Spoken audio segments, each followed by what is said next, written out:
28 before 28, or I make 28 brews before my 28th birthday, and today's the 6th day, and I decided that I will not go through the process of the card. I have woken up today to the news that Al Fashir, a city in Darfur, has been taken over by the RSF, the Rapid Support Forces, from the Sudanese Army Forces. And this was the last city that was under the Sudanese Army Forces. Waking up to a huge massacre and people celebrating that massacre just never has felt right and will never sit right with me. So I decided that today I just want to do it as raw as possible, right? And work with something that reminds me of home, but also a topic where I can get to talk about honoring death. Okay, so today I will be working with hibiscus. Be using some hibiscus flowers and some cinnamon sticks and some honey to ease the pain, you know. Hibiscus has been one of my favorite flowers, like one of my favorite drinks growing up in Sudan. It always reminded me of Sudan. One of the things that I actually took with me when I first left at the age of 16 was a bag of hibiscus. I love hibiscus so much, and I was so glad to recognize that I can find it wherever I go, because a lot of other countries do use hibiscus, and it always made me feel at home. It made me feel at peace. It reminded me of good times, you know, of like celebratory moments in a way. It also reminds me of Ramadan. Like, it reminds me of times that actually feel good in my body.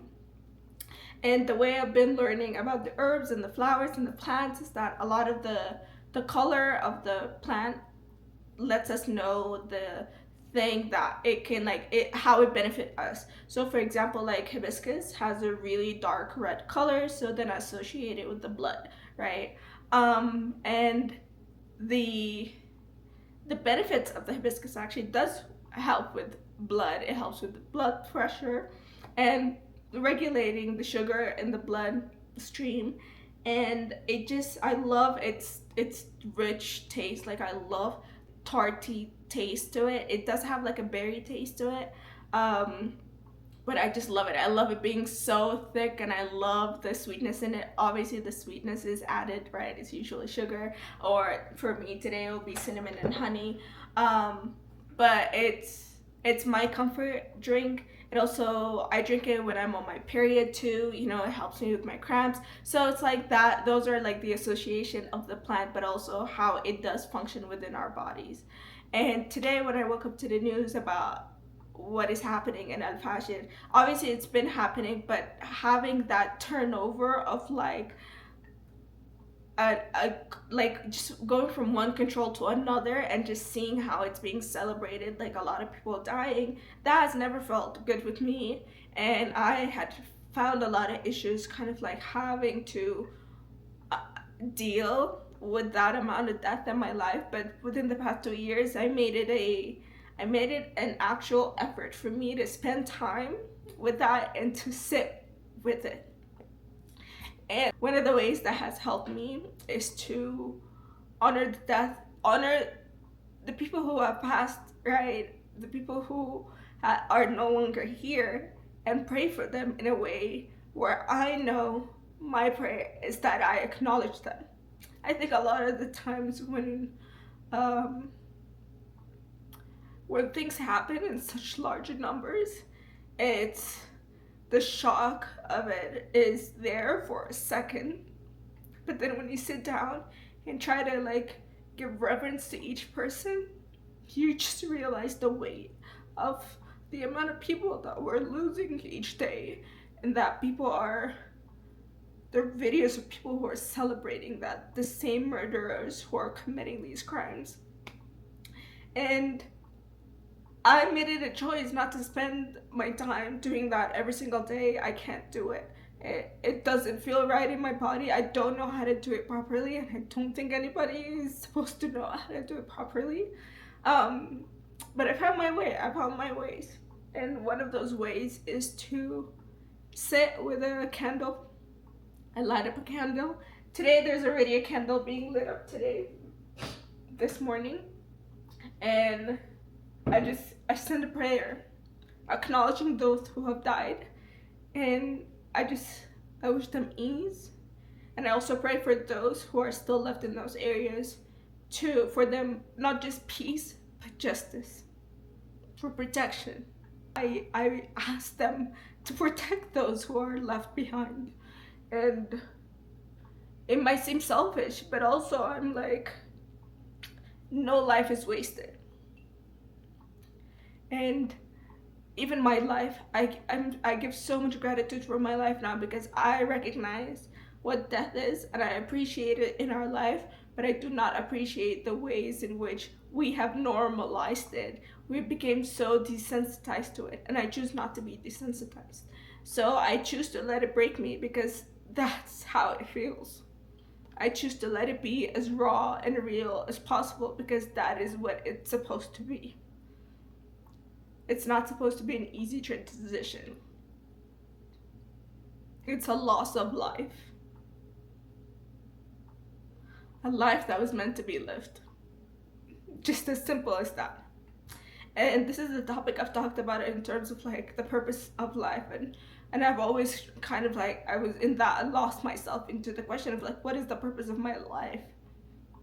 But it is to live. It's just to be human beings and to live this world and to have a human experience and to know ourselves and capacity in which we can get to live. It hurts me to see how the world responds to it. So that's why I try to remove myself from the internet space, but I also choose to exist in the internet space. So I'm always going to fucking be having this hot cold situation, I guess, you know? But if I want to exist in this world and exist in this internet, then I will come as my full self. And today I choose to honor those who have been killed, massacred, were ethnically cleansed from this earth, from Sudan, and pray for them. Send them so much love. Send their family members love, protection, ease, right? And really just ask for the people to do as much as they can. I really did have to choose to live my life. And when you do that and you see what's happening in the world, you constantly have to affirm yourself in your living. And I think experiencing the after effects of like the initial shock of the war and what's happening and the death, and then realizing that it has just been continuing for 2.5 years, 3 years now, you know, like it's going into 3, it's not, it doesn't get easier. So then my life almost has a sense of resiliency for me to be. Like I have to affirm myself in my being because my people are being killed.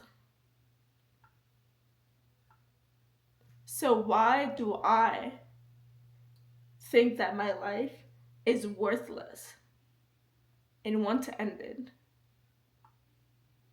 Because somehow this affirms someone else's idea that has been doing that and has been acting upon that thought, upon that belief system. Life is precious.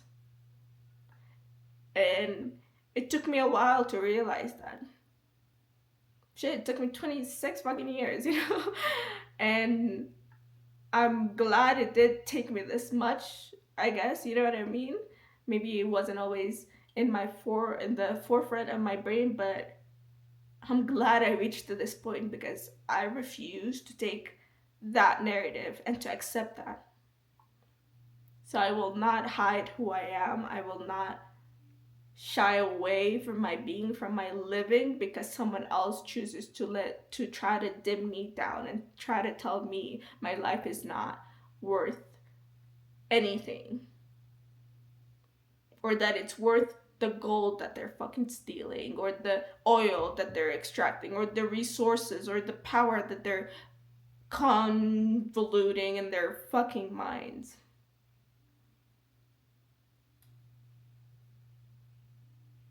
My existence itself becomes resistance.